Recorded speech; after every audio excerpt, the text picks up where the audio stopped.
Hi, this is Dr. Buck Parker, General Surgeon, and in this video I want to talk about the diagnosis of acute appendicitis. Acute appendicitis is when the appendix, which is kind of this small finger-like projection with a blind-ending pouch that lives in the right side of the abdomen, kind of off the side or off the end of the colon, it's when this becomes infected.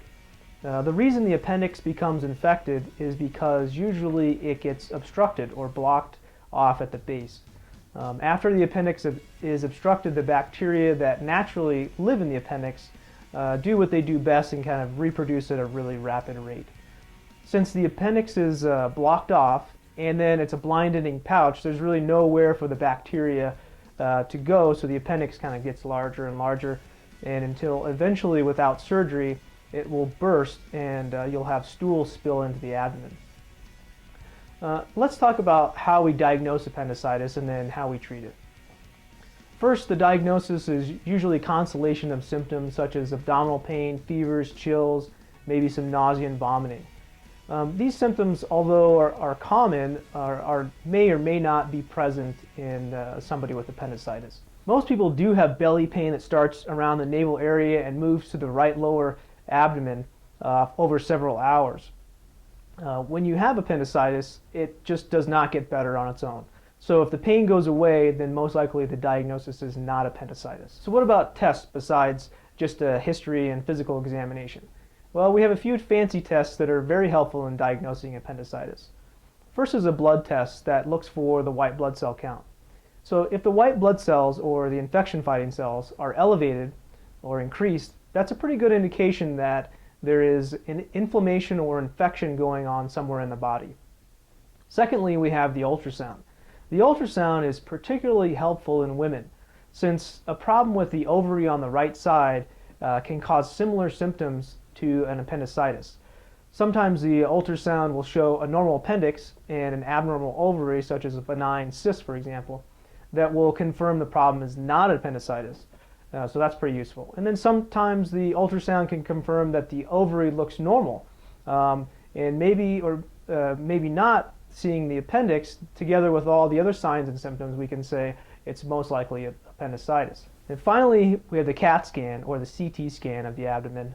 This may be used to look at the appendix directly, actually. The CAT scanner is kind of like an X-ray machine that looks at bones, muscles, blood vessels, and solid organs such as the liver, and hollow organs such as the appendix and the small bowels. So depending on your symptoms, some or all of these tests will be used. Let's talk about the treatment. The treatment for appendicitis is an operation to remove the appendix. It's plain and simple. For most people, antibiotics just will not work, and an operation to remove the appendix called an appendectomy will be needed. Ectomy is actually Latin for removal. There are two types of appendectomies. First is kind of like called the old-fashioned way, where the surgeon makes an incision 4 to 5 inches long over the kind of the spot where you have the pain in the right lower abdomen. This is a safe way to have an appendectomy, but often it causes more pain in the postoperative period than what we call a laparoscopic appendectomy. A laparoscopic appendectomy uses 3 small incisions, one about 1/2 inch and 2 of them are about 1/4 inch long, so they're pretty small. Together with a small camera and also small surgical instruments, we can remove the appendix.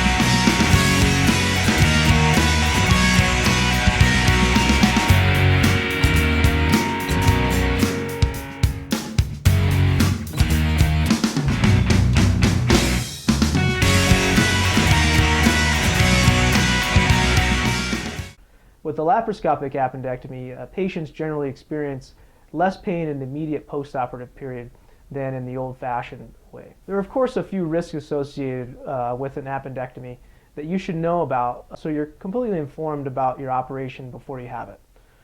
Anytime you do a procedure in medicine, there are risks associated with that procedure. Even a procedure as small as taking a few drops of blood can have risks. But there are some specific risks to the appendectomy I'd like to kind of discuss. Just as any surgery, the two most common risks of an appendectomy are, number one is bleeding and number two is infection.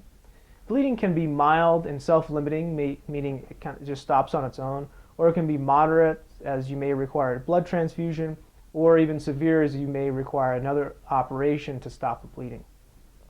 Second is infection. Infection can also be mild, moderate, or severe, with treatment ranging from just antibiotics to opening the incision to another operation as well. Since we're kind of moving the bowels around when we take out the appendix, the bowels can become injured as well. If it's recognized right away, they can most likely be fixed without additional incisions at that operation. If it's not recognized until after the operation, an additional operation to fix the bowels will be required. Last is the bladder. The bladder is also at a small risk of being injured, and the treatment is usually just continuation of the bladder catheter for 3 to 5 days. Other than those risks, there are always risks of anesthesia, which, depending on your health, may be anywhere from minor to very severe. The anesthesiologist generally will speak to you about your specific risks of anesthesia before the operation. After your operation, most patients are admitted to the hospital for overnight observation. The majority of patients return home in about 24 to 48 hours after arrival to the hospital. As long as you're eating okay, your pain is controlled with pain pills, and you're walking okay, you can be discharged home. Some people do experience nausea associated with the anesthesia, and if you're still nauseated and unable to swallow pain pills and eat regular food, then you'll need to stay a little bit longer in the hospital until that kind of clears up. So after you discharge home, you'll have small bandages consisting of first tape, then gauze, then this sticky plastic. So you can remove the bandages over the incisions after about 72 hours after your operation. You should remove the plastic tape and the gauze, but you leave the steri strips or the little tape strips directly over the incision. You leave those for about 7 days. During that time, you can wash gently over the steri strips in the shower with soap and water, but just be sure to dry them well afterwards. You shouldn't soak in a bath or pool for about 14 days after the surgery, as this may make the incisions prone to infection. After about 7 days, either the steri strips will fall off or you can go ahead and remove them yourself. You should be gentle with the incisions the first few weeks after surgery, as they're watertight, but they're not very strong yet. At about 6 weeks, the incisions are around 60% strength of the original tissue. I ask my patients usually to refrain from lifting more than about 15 pounds for 4 to 6 weeks. This will give the incisions a good chance to heal well. During that time, you can increase your activity as tolerated. Basically, if something is causing you discomfort, you should kind of back off that activity for a week or so before you give it another try. Well, that about sums up our topic for this video. I hope this helped to clarify some things about diagnosis, treatment, and postoperative care of appendicitis for you. If you have any questions, feel free to email, call, or even just go ahead and walk on into our office the old-fashioned way anytime. I'll see you in the next video.